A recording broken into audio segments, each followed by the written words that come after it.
Estudo Bíblico Ezequiel 34. Profecia contra os pastores infiéis de Israel. Versos 1 a 31. Ovelhas que estão enfraquecidas, feridas ou doentes são alvo de cuidados especiais de um bom pastor. Mas os reis de Israel com frequência ignoravam essa regra fundamental, Salmo 9, verso 18, considerando que os pastores e governantes dessa alegoria foram negligentes e egoístas. O Senhor os punirá, versos 1 a 10. Servindo isso de fundo de cenário, Ezequiel tem uma visão do futuro pastor do povo de Deus na pessoa do Messias vindouro. O próprio Deus, portanto, irá procurar as ovelhas e será o bom pastor, versos 11 a 16. Ele julgará entre uma ovelha e outra, protegendo as fracas das violentas, versos 17 a 22. O Senhor estabelecerá Davi como pastor, versos 23 e 24. Fará uma aliança de paz para a terra, versos 25 a 31. E haverá chuvas de bênçãos, verso 26. Verso 1. Desse capítulo em diante, Ezequiel, na maioria das vezes, está trazendo consolo, falando da graça de Deus e de sua fidelidade às promessas da sua aliança. Verso 2. Profetiza contra os pastores. A referência era aos líderes pré-exílio, tais como reis, sacerdotes e profetas, ou seja, falsos profetas que tosqueavam o rebanho em busca de ganho pessoal, versos 3 e 4, em vez de alimentá-lo e conduzi-lo no caminho da retidão, oferecendo-lhe tradições, visões, leis e costumes que não partiam da palavra de Deus, mas sim da vontade humana, como em 22, versos 25 a 28, Jeremias 14, 23 e Zacarias 11. Isso contrasta com o pastoreio do Senhor, como pode ser visto em Salmo 23, 80, verso 1, Isaías 40, 11, Jeremias 31, 10 e Lucas 15, versos 4 a 3. Versos 3 e 4, a acusação é dupla. Os pastores usaram o rebanho para usufruírem de vantagens pessoais e faltaram nos seus deveres como pastores. As mesmas acusações têm sua aplicação na vida das igrejas quando os líderes buscam vantagens acima do bem-estar da congregação.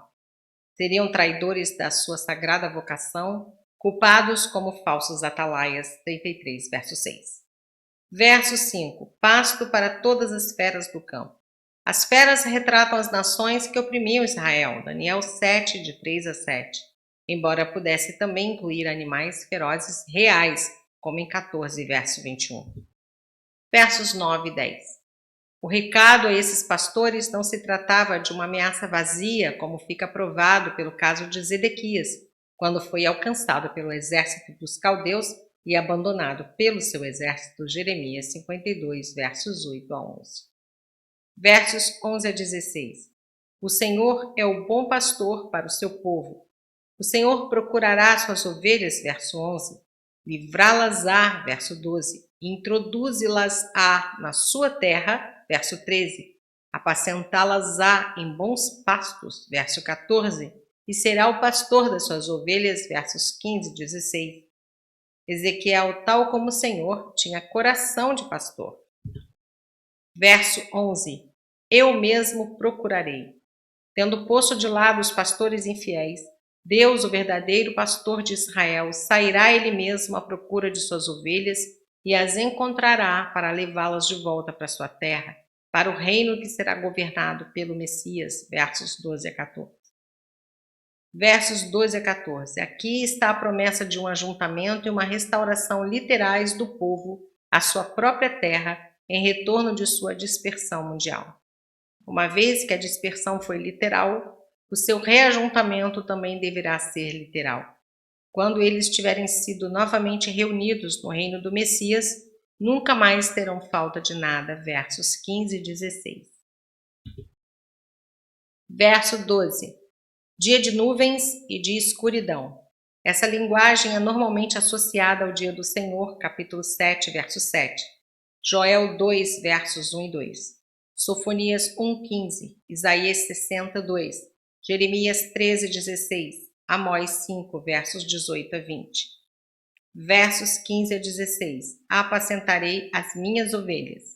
Em contraste com os líderes comodistas que se aproveitavam do seu rebanho, Deus suprirá todas as necessidades do seu rebanho, o povo. Isso é claramente uma lembrança do que há no Salmo 23 e será cumprido pelo bom pastor, João 10, versos 10 a 16, e reinará como pastor de Israel. Versos 17 a 22. Julgarei entre os carneiros e bodes. Uma vez que havia castigado os líderes, Deus também castigará os membros corruptos do seu rebanho, de acordo com a verdadeira condição espiritual de cada um. Essa passagem antecipa o castigo do povo apresentado por Jesus Cristo em Mateus 25, versos 31 a 46. Os impiedosos eram conhecidos por roubarem os necessitados. Somente o Senhor tem a capacidade de distinguir o verdadeiro do falso, como vemos nas parábolas de Jesus em Mateus 13, e fará isso no seu reino nos tempos do fim. Verso 17: Ó ovelhas minhas! Antes da queda de Jerusalém, Deus manda Ezequiel falar ao teu povo, porque Deus não o reconhecia mais como povo particularmente seu. Ao remanescente, por outro lado, os cativos na Babilônia, tão desprezados pelos habitantes de Judá, Deus chama de rebanho seu, explicando que ali do cativeiro estavam protegidos da desgraça final. Jeremias 24, versos 5 a 7. Verso 18. Turvar o resto. Pequenos grupos que almejavam poder para si mesmos arruinaram a possibilidade de os restantes israelitas sobreviverem em paz na cidade conquistada. No campo espiritual, pensa-se logo nos fariseus, que, tendo em mãos as profecias sobre Jesus Cristo, não somente recusavam converter-se, mas, pelas suas interpretações torcidas, não deixavam o povo atender a mensagem. Lucas 11, 52. Versos 23 e 24, nota homilética. Davi é que as apacentará. Compare com o verso 15, que declara que o próprio Deus apacentará suas ovelhas.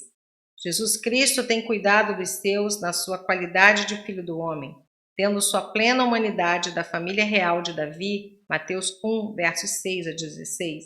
Quando Jesus Cristo assim faz, é o próprio Deus agindo, Hebreus 1, 3. A plenitude das duas naturezas de Cristo se revela em Hebreus 5, versos 7 a 10.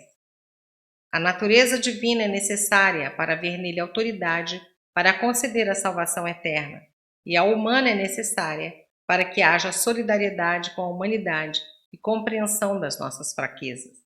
Ele é a revelação que os homens entendem.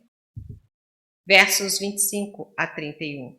A aliança divina de paz removerá da terra tudo que seja danoso. Versos 25 e 28. Incluirá segurança e abundância na terra prometida. O quadro é o de um paraíso restaurado. Ela proverá chuvas de bênçãos, verso 26, e restaurará a produtividade da natureza, versos 27 e 29. E o melhor de tudo é que ela estabelecerá a presença de Deus com seu povo, as ovelhas do seu pasto, versos 30 e 31. Verso 26, bênção. No Antigo Testamento, a prosperidade agrícola é um tema comum nos retratos do futuro abençoado do povo de Deus. Versos 25 a 29.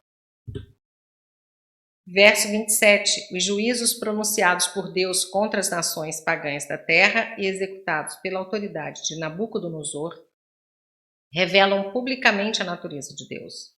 O que revela ainda melhor a sua natureza divina, no entanto, é o ato de libertação, tanto físico como espiritual. A libertação dos israelitas da escravidão no Egito deu existência e introduziu o povo de Deus na história. A libertação da humanidade dos laços do diabo formou a Igreja de Jesus Cristo. Versos 28 e 29. Já não servirão de rapina. Deus vai fazer com que as outras nações parem de subjugar o povo de Israel, porque durante séculos o território de Canaã tinha sido considerado a presa lícita do império mais poderoso. Verso 30. Eu, seu Deus. Um tema muitas vezes repetido no Antigo Testamento, Gênesis 17, de 7 e 8. A essência da aliança de Deus com Israel era que o Senhor seria o seu Deus e que eles seriam o seu povo. 36, verso 28, Êxodo 6, verso 7, Levítico 26, 12, Deuteronômio 29, 13, Jeremias 30, 22, Joel 2, 27. Ele fala da grande e final salvação de Israel em cumprimento à sua promessa, como em Romanos 11, versos 25 a 27.